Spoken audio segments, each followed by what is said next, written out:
I am never going to get used to YouTube's no filter having app. What is this? This is so ugly. Why do I look like I have acne on this app?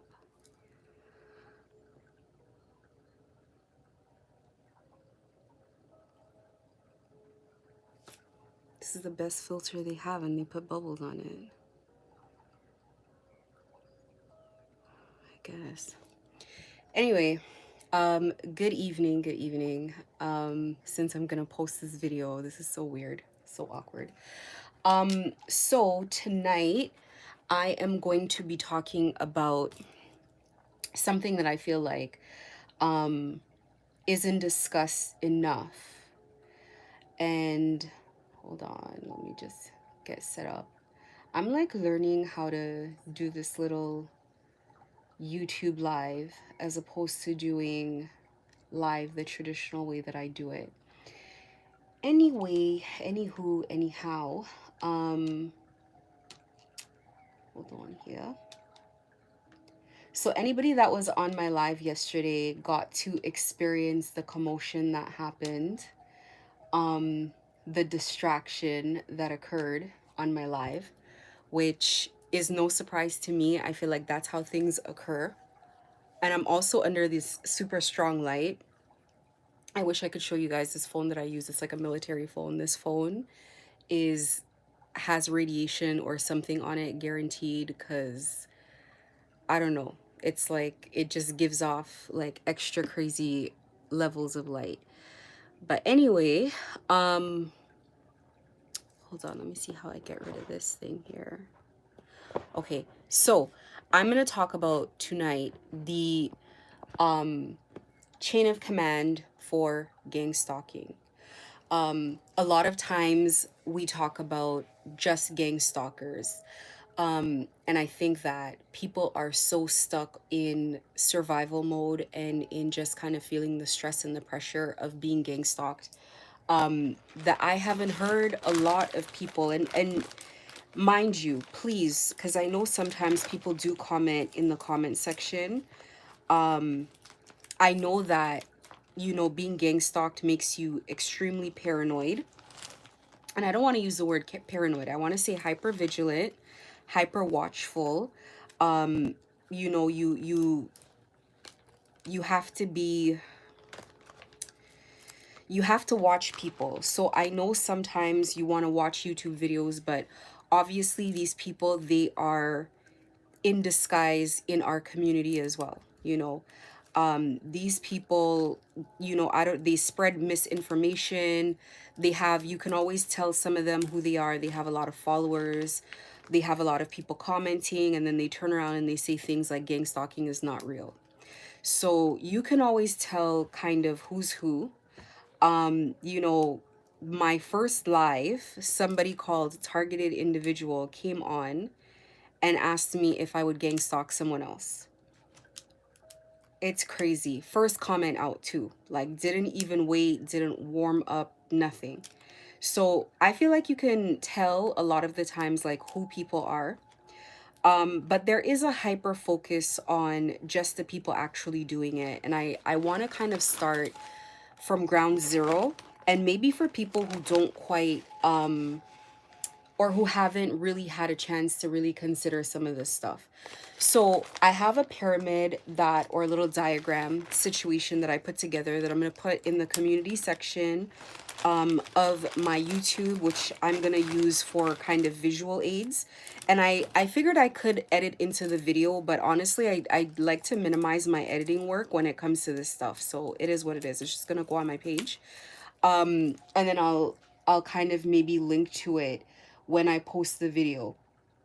However, so on the base of the pyramid would be just the gang stalkers that you see. So the regular people around you, family, friends, randoms. I'm going to elaborate a little bit more on that, because sometimes I think people don't know just how deep it can go.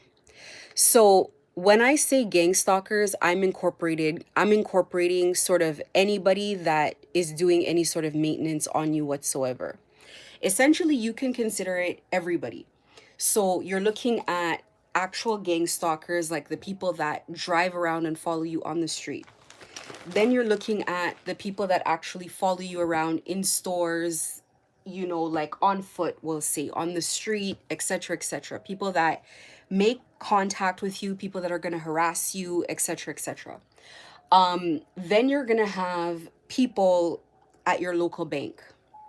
They're going to go and they're going to get these people involved because part of what they have to do is kind of watch your money. They watch your money, they calculate your money. They kind of want to calculate like how long can you live on this money that you have. That's how I feel about it.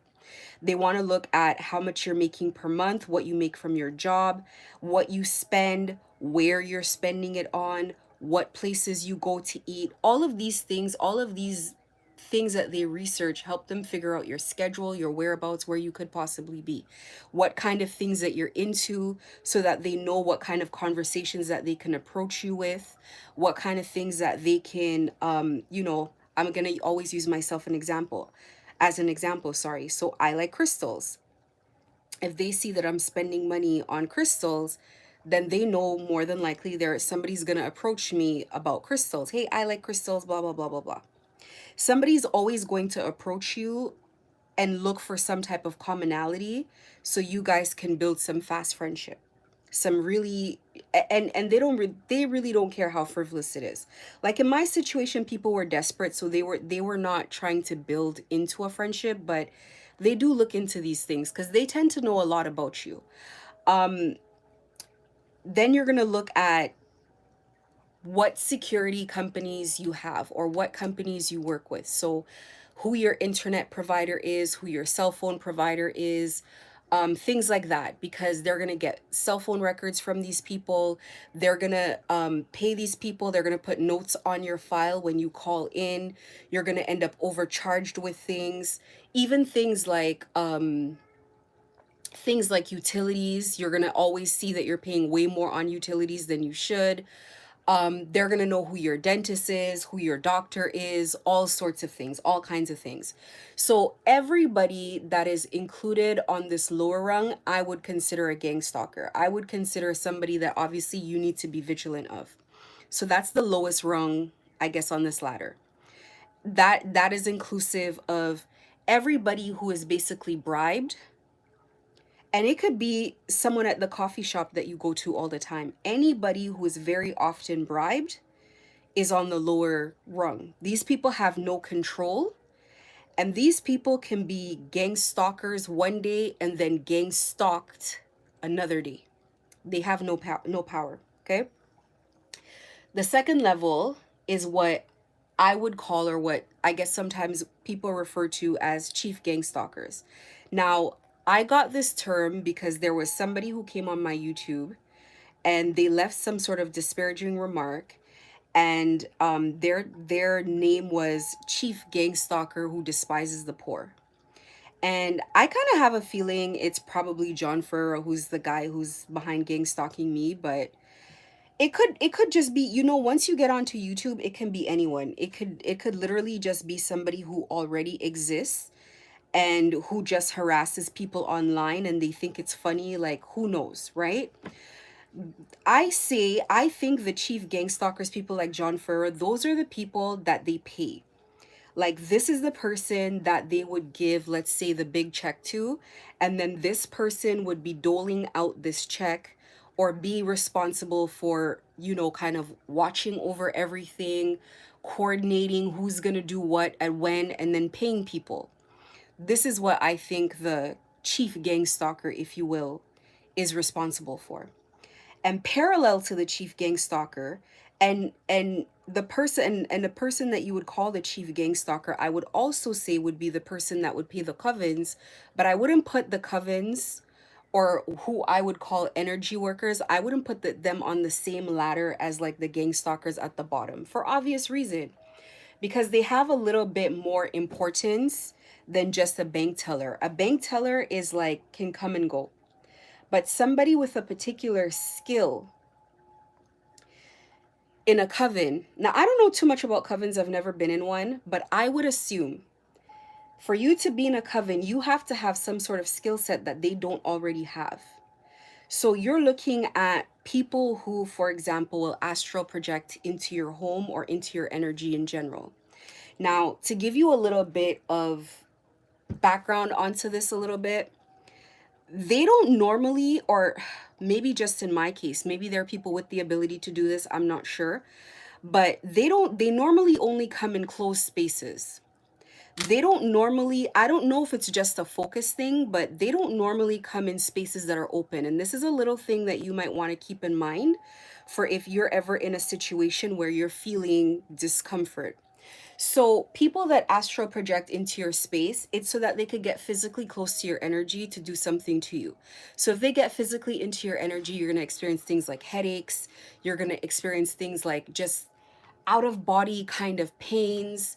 They're not there for anything good. Now, I can't tell you 100% what you would experience because I don't leave these people in my space very long. I know when they're in my space and I burn sage, okay? You just saw me playing with rope. I was unbundling a bundle of sage. I buy this stuff by the bulk now. Like, I don't play about it. I don't care. I don't run out. I don't sleep without sage. I don't wake up without sage. I have sage burning perpetually in my home. It's a very, even me being around sage, sage burns my eyes. Like, I remember I bought sage oil and it burned my skin. Like, it was constantly like, so sage is very uncomfortable. So if people want to, like I said, I'm dealing with people who are desperate. So if people want to astral project into my space while I'm burning sage, I welcome them. They could do whatever they want to do. They were crossing salt barriers, so I know that there's nothing that they won't do, but they figure it out why they shouldn't do stuff like that. You're going to have people in covens. When you guys keep talking about energy weapons and stuff like that, those are symptoms of witchcraft. And those are not just symptoms of witchcraft because I'm saying so. Go to any third world country and tell them what you're feeling, and they will tell you the same thing. That's witchcraft. People are playing around with you. When we look at videos or we hashtag like gang stalking and you see people showing you like, I saw this woman showing her legs, all these sores and all these things breaking out and whatever, that is witchcraft. Like me, look, I got a random little bump right here. That doesn't happen to me. I'm an adult. I've lived long enough. Like just little things like that. But it would be worse if I were not cleansing and if I weren't doing my healing work and whatever. It would be 100 times worse, believe me. So when you look at things like your luck has gotten bad, when you look at things like people not believing you when you're telling them something is going wrong, when you look at things like you have money, but the money's draining out of your pocket really quickly, when you look at things like the police are not looking into the police report, you can go to the police station, you could tell the difference between an officer who simply doesn't believe you and an officer who is a dirty cop. Or at least I can. I've spoken to good cops before that just, it wasn't so much even that they didn't believe, but it was like, it's like something's holding them back or they're confused, or when you talk to people it's like people think it's ridiculous or whatever the case is. All of that, those are the energy workers. A lot of what you're thinking, and I've talked about this before, when it comes to, everybody talks about the fact that it could be like government weapons and all of that, and I constantly say, if it's government weapons, like no doubt the government can experiments and can do a lot. I'm not saying no. But I'm just wondering in real time, how they extrapolate the information that they have. Is it because are they implanting devices on you? Or do they have something in your home? Or if it's in your home, then how can they track you without a cell phone, etc., etc.? I constantly tell people it's divination. It is divination, 100%. Like there are people that can go into certain states and they can see into your home. They could see what you're doing. They can hear you. They can perceive your thoughts. They can hear your thoughts. People have gifts. People have gifts. People are able to do that. Some people could look at you and read your mind. Like, and I'm not saying this in a silly way. I'm telling you, like, they may not see words like going across your brain, but they know what you're about. They know what your intentions are. They know where you're going. They know the next thing you're going to say. They know your angle. They can feel it. They can sense it. So it's like, that to me is the second rung, and I'm putting them on the same rung as the gang stalkers who get paid to do the job, because without them this is not possible, and that's the truth. If people had to carry out the exact same actions that they're doing right now without those people, without covens, without witch doctors, without people that they pay, if they had to do the same job without all of that, it wouldn't scare you. It would be odd and it would be weird, but it wouldn't put the level of anxiety in you that it does. And it wouldn't make you react in the way that it made that you are. There has to be that additional energy work behind it. Or else it's like you would go about your day. You would just think it would be normal to you. People harass you. People are rude to you. People are this and that, but you'd go about your day. There has to be that extra element. There has to be the anxiety attacks that start. And then with the anxiety attacks comes the extra layer of the harassment. And then it comes even people projecting feelings and thoughts onto you, like this is gonna last all the time, like, you know, the fear and all the stuff that they project onto you as well. And for me, you know, they were trying to destabilize me, and probably still are trying to destabilize me financially. And so it's like they would project thoughts like, oh my God, well, what if your business doesn't work, and what if that doesn't work, and what if this happens and that happens. But none of these thoughts are even like, these are not rooted in common sense. It's like somebody's saying to you, you could literally have God knows how much in the bank, and you're going to sit there and you're going to get a thought of like, well, what if I can't do this or that? And it's so ridiculous because of course you can. Of course you can do it. You know what I mean? So that's the second rung of the ladder. We usually don't think about, well, maybe some people do. Again, I'm not going to say we usually don't, because I haven't heard all the material out there. It's just the majority of the stuff that I hear out there. The third layer is judicial. Judicial includes, and I call them judicial accomplices, and that includes police, law clerks, judges, lawyers. This is the reason why claims are not taken seriously. In that, it just couldn't fit in what I was typing, but in that, I will also include social workers. I will include teachers and principals. I will include mental health advocates. Okay.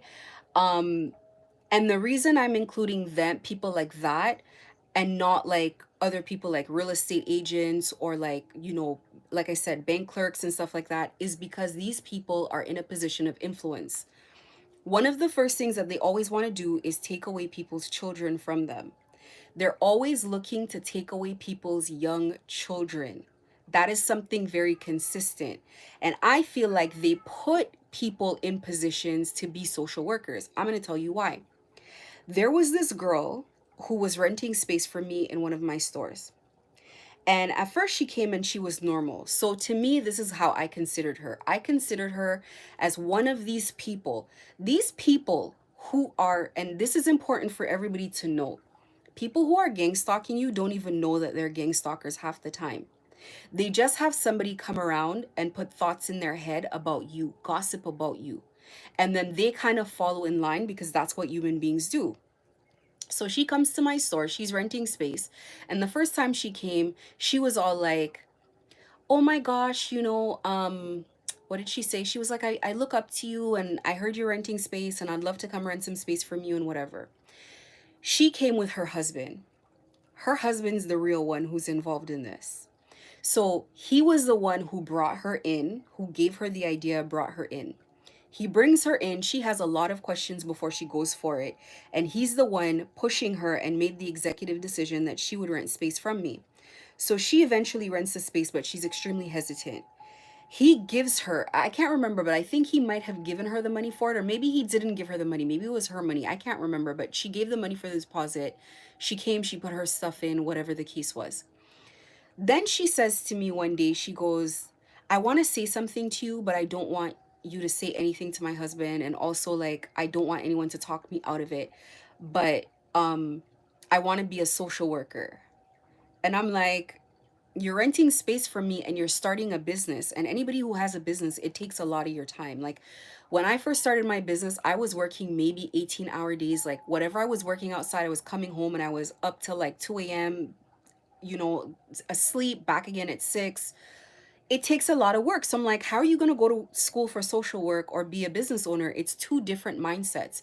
Working in a company versus um running a business, it's two different frame of minds. It's two different types of people. So I was kind of getting irritated, and I was literally walking up to saying like, look, just take your stuff and go. I'll refund the money because I really don't want people here that are here to waste my time. So she's like, no, no, no, that's not what I'm saying. I still want to do the business, but I'm just saying I had a dream about it and I really feel like that's God telling me what to do. At this point, I'm already knee deep in being gang stalked, so I'm already observing a lot of stuff. The other thing too is I know the spiritual world. Nobody knows everything. I don't care who you are. I don't care how high up you think you are in rank. I do not care. Nobody knows everything. There's always more to know. However, I know enough to know that dream she had, that wasn't her. That definitely wasn't God. They always suggest these things to people, and when you're spiritually weak and you don't have a spiritual practice and you don't have a faith, it's like there God didn't suggest to her to be a social worker. And it's not like she came and she's like, I want to be a social worker because I love children and I love animals and I just really want to help and make the world a better place. It wasn't because of that. So like for me, I know they plant their people in the police. They plant people in social work. They plant people in insurance companies so that they can get away with insurance scams. They plant people in different places.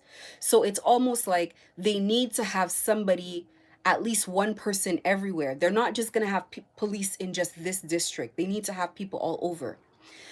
They're not strong in all areas, because I remember when this first started, they really wanted to get me out of the neighborhood that I was in, and they kept insisting like, oh, we'll help you move to this area, because there was one area that they were getting away with murder. I'm not even gonna bother naming it on here because it's a lot of Americans and people from all over, but there was one area they were getting away with murder. I had two mall locations. One location, they had to be very covert about everything, and and not to say that they weren't dirty police over there, but they like to kind of cover it up a little bit more. And the other location, it was like they didn't care at all. Like they could get away with doing this on camera in the mall. The security guards, it's like all of a sudden Latino security guards are working at the mall. Latino security people are the custodians cleaning the mall. It's like everything has changed. So they're the ones working in the food court, etc. So it's like they're all over. So I say all that to say there is an element of, and we all know that there is an element of like some sort of energy manipulation happening.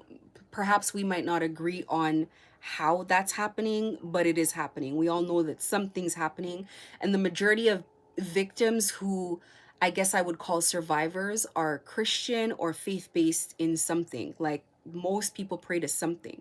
So there's that.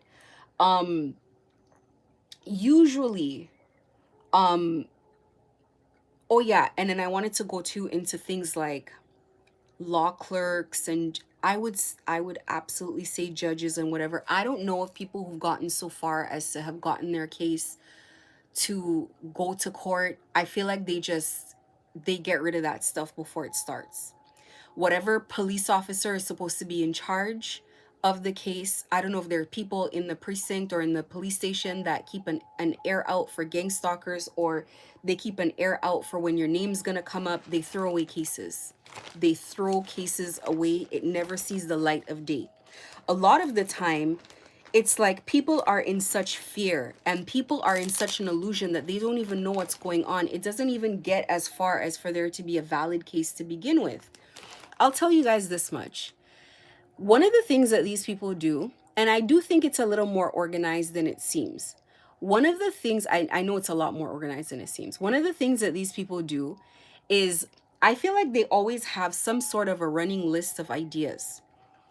It's like a running list of how they're going to distract you whenever you're on the right course or whenever you're doing something. So, for example, today I'm working, And it almost seems as if it's like you're working, and that's all good and great. But as soon as you're getting to work a bit too much and you're getting a little bit too much accomplished, here comes the distractions. Then you're going to hear strategically from people you haven't heard from in a year, 6 months, 9 months, whenever, irritating you with something. And it's always when they can't get to you in other ways. And that's why I talk about in other videos. And I think it's not my last video, but the maybe 2 videos before, I was talking about being very sure that you know how to navigate things like distractions, making sure that you're not susceptible to constantly being distracted by nonsense all the time, taking your time to figure out if something is worthy of your attention right now, if something is real, or if this is just something sent in your way to take you off the course of whatever you're doing, to irritate you, to block you. And this happens constantly, and this happens to me constantly. So this is something that I constantly look out for. More so on top of that. So yeah, I would say that's the third rung. On top of all of that, there's the benefactors. These are the people with money. These are the people who have paid for you to be gang stalked. So corporations, politicians, organized crime. To pay to gang stalk someone is like, this is not a small investment. I think you have to be able to have a profit for the person who's coordinating everything, because this is a 24/7 job. This is not a job where somebody could go on vacation or take time off. This is a 24/7 job. This person has to be up all day, monitoring and coordinating, and up all night, harassing and making sure that you get no sleep. That's where the covens work. In my case, the person gang stalking me did both. Now, I don't know if there are situations where they're chief gang stalkers, but they're not a part. But I think that's what they are. I think the gang stalkers are, and the like they're gang stalkers that are in covens. I'm sure there's all kinds of blends of it. I couldn't tell you for sure, but it could be the same. It could be the same. And I also think that the people doing it, like the chief gang stalkers, are usually men, and it's usually some type of like men's only type of little organization. They're usually gay. They have sex with you. When they do the sex magic, it's with each other. I have witnessed other people that I've seen as chief gang stalkers, and they're usually gay. They sleep with younger boys. That's what they do. I know another one, and he posts the and there was one boy he posted, and I was like, that looks like a child. Like, that kid looks way too young. And they videotape it, and they share the video, and it's like some sort of inside joke. It's like some sort of little object. I think usually the covens are women. A lot of the they look for women who have gifts, because you women, I'm telling you, there's something to it. The women have the spiritual gifts, but they're still under the control of these men. They're still under the control of these men. They're not free themselves either. There's something to what I'm saying. For a fact, I know what I'm saying. It's gonna come to me. But a lot of the energy work that happens, it's the women. And it's kind of surprising, because it's like the women are stronger anyway. So I don't know why they're, what makes them agree to do this. Is it money? Because they're actually under control, they're under thumb, but they're stronger.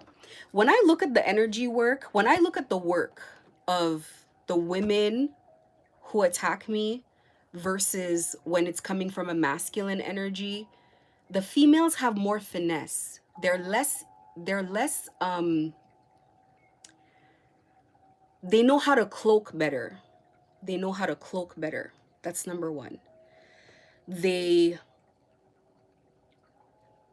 I don't know, they're just better at what they do. Their work is better. I'm gonna have to think about it to put into words. I can't put into words what I'm feeling right now. But anyway, you can feel when energy is male or female. There's times like they send old people. Like one time they were all working on me together in a group. It was overnight. There was an old lady. An old lady was doing sex magic on me. I'm like, oh my God. They probably had to wake that lady up and make her do something that she does not regularly do, but they needed a bunch of people to do it because it just wasn't working. It wasn't working on me. And I mean, the older lady, you could tell she's an older lady. It was gross. But the women usually are better. I don't know why they succumb to this. Maybe it's money, but I don't know. Nobody in there is free. Nobody in there is, they just give them a little more of a sense of power. It's like at your job where everybody makes 35,000 a year doing, I don't know, office paperwork, let's say, administration.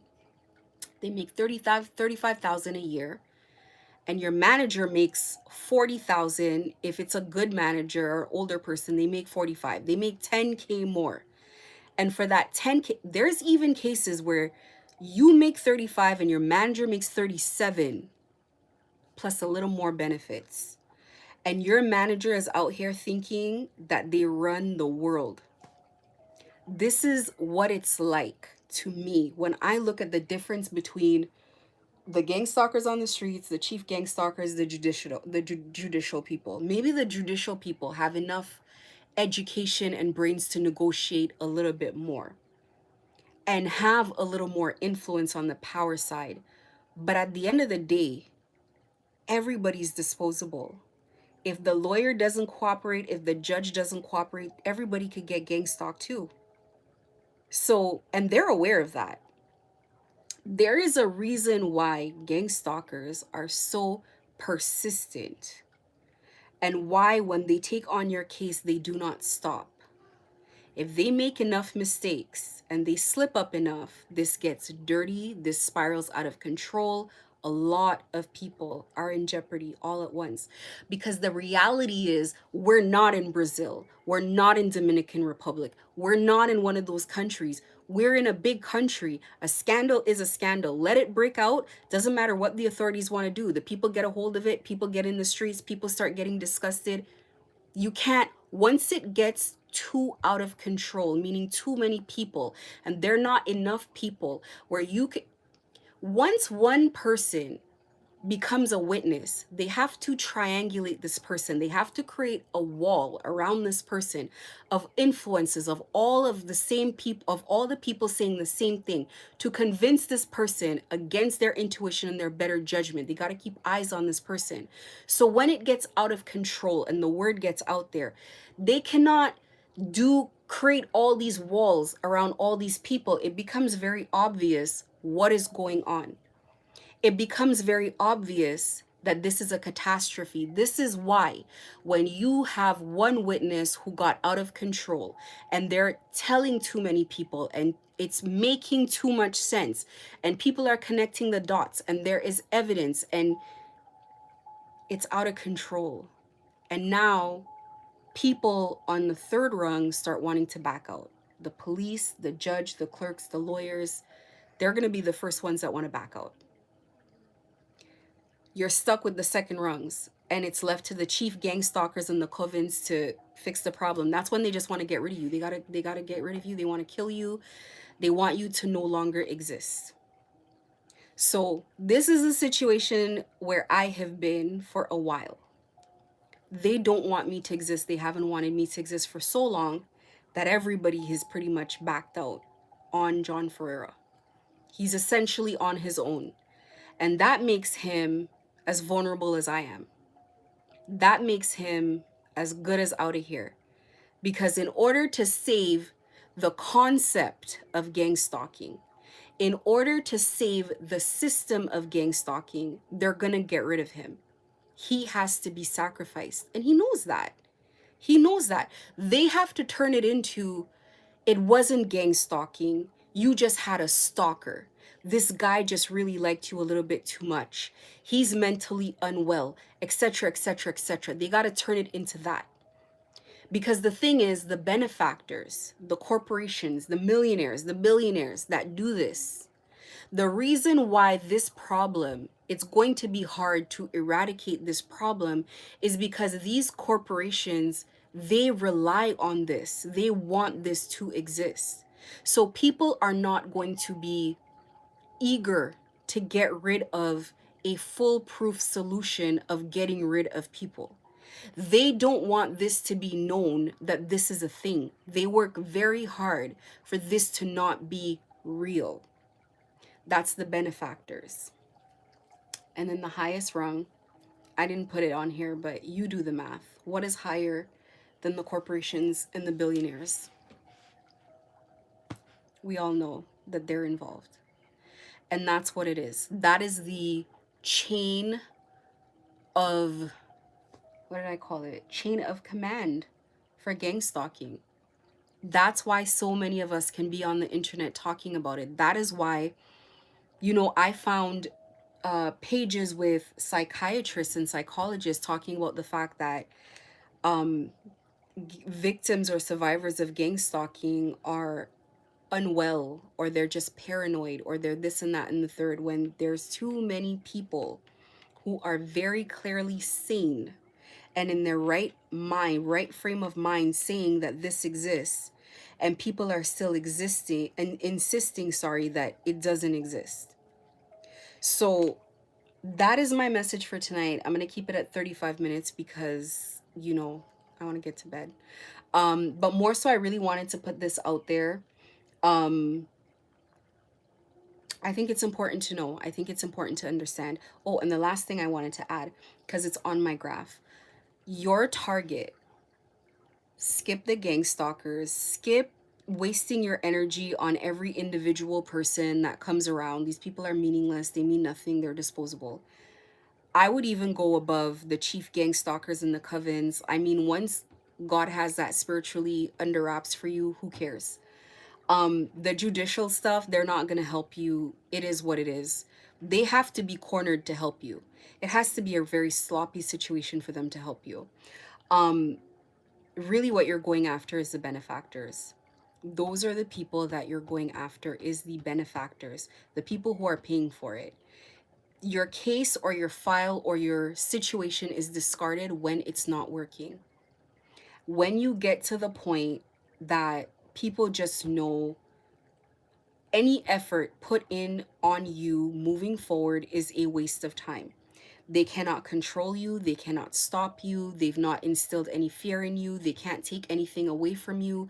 Where you've put them in a situation where the only way to achieve their goal is to do something overtly illegal, like murder, not with energy, like real murder. That's the point at which people usually back off. Because let's face it, if they wanted to physically murder you, they would have done it already. They would not have paid all this money for this. They would have done it. The point of gang stalking is for you to suffer. And if it doesn't look like you're suffering and they can't do it, then there is no point. And this is what a lot of my videos center around, is how to survive this, how to shorten the time with the information that I give out. I had to glean all this information myself, but people can get this information, utilize it. If from the first day that I had been gang stalked, I could have gone, I knew what the terminology was, and I could have gone online and I could have. I think God wanted me to go through the entire thing, but for somebody that doesn't need to go through the entire thing, you can look up the information. You can, first of all, get a handle on what it is that you're going through, what kind of actions or barriers you can put in place, how you can help yourself. You don't need to go through this for forever. You can start putting an action plan together. You can start figuring out how to figure out who the chief person is. But that is the biggest, one of the biggest pieces of information that you're going to want to know. Who exactly is the person, the chief person behind gang stalking you? Who is the person that is not naturally in your environment, that when they came around, things started falling apart?